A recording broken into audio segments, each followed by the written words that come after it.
ప్రధాని శ్రీమతి ఇందిరాగాంధీ గారి యొక్క వర్ధంతి సందర్భంగా ఈరోజు సీతంపేట రాజీవ్ గాంధీ పార్కులో ఇందిరాగాంధీ విగ్రహానికి పూలమాలలు వేసి ఘనంగా నివాళులు అర్పించడం జరిగింది. మరి ఈ కార్యక్రమానికి రాష్ట్ర కాంగ్రెస్ పార్టీ ఉపాధ్యక్షులు మార్టిన్ లోథర్ గారు, అలాగే నగర ఎస్సీసీఎల్ చైర్మన్ అయినటువంటి బత్తిని చంద్రరావు గారు, అలాగే కాంగ్రెస్ పార్టీ కార్యకర్తలు నాయకులు అందరూ కూడా పాల్గొన్నారు. ముఖ్యంగా శ్రీమతి ఇందిరాగాంధీ మాజీ ప్రధానే కాకుండా భారతదేశంలో ఒక ఉక్కు మహిళగా పేరొందడం జరిగింది. ఎందుకంటే ఇందిరాగాంధీ భారతదేశానికి తొలి మహిళా ప్రధాని. ఆవిడ తొలి మహిళా ప్రధాని అయితే ఒక లేడీ ప్రధానమంత్రి బాధ్యతలు ఎలా స్వీకరిస్తారని చెప్పి ఎలా చేస్తారని అందరూ కూడా ఎదురు చూసే సమయంలో చాలా గొప్ప గొప్ప సంస్కరణలు ఆవిడ చేయడం జరిగింది. ఎందుకంటే బ్యాంకుల్ని అన్ని ప్రైవేటు బ్యాంకులు ఉండి ఆ బ్యాంకుల్ని జాతీయకరణం చేసింది ఆవిడ.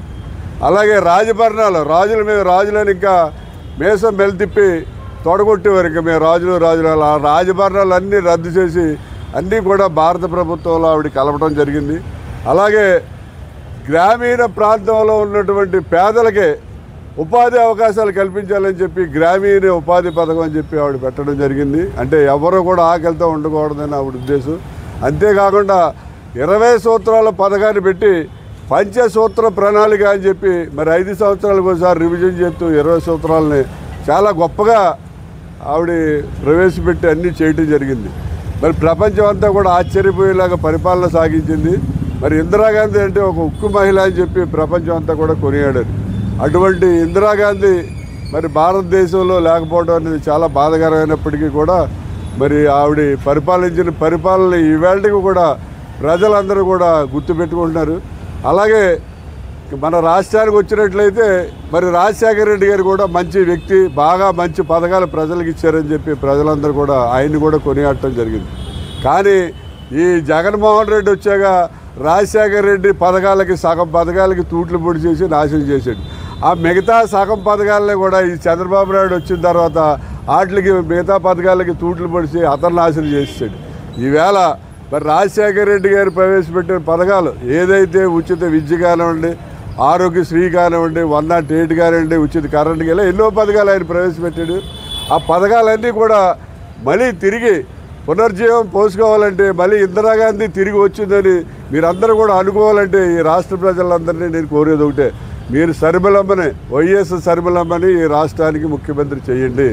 మన రాజశేఖర రెడ్డి గారి ముద్దు బిడ్డ, ఆయన ఆశయాలు ఆయన పథకాలు ముందుకు తీసుకెళ్లాలని ఎంతో పట్టుదలగా ఉన్నటువంటి వ్యక్తి. కాబట్టి మీరు ఈ ప్రజలందరూ కూడా మళ్ళీ ఇందిరాగాంధీని ఒకసారి చూడాలి. ఆ పథకాలన్నీ కూడా మనకి అంతా కూడా దక్కాలి.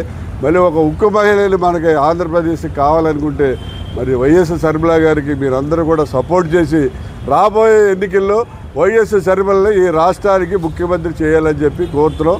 దానికి మేము అందరం కూడా కాంగ్రెస్ పార్టీ అందరూ కూడా మేము పూర్తిగా మా శక్తి వంచన లేక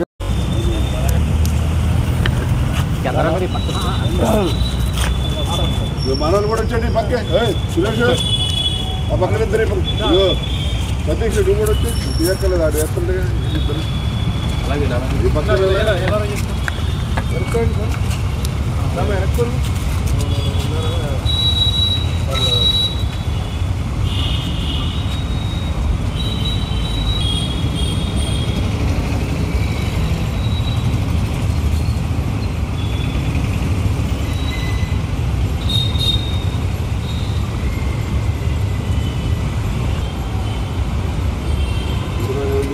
इंदिरा गांधी अमर रहे, इंदिरा गांधी अमर रहे, इंदिरा गांधी अमर रहे, इंदिरा गांधी अमर रहे, इंदिरा गांधी।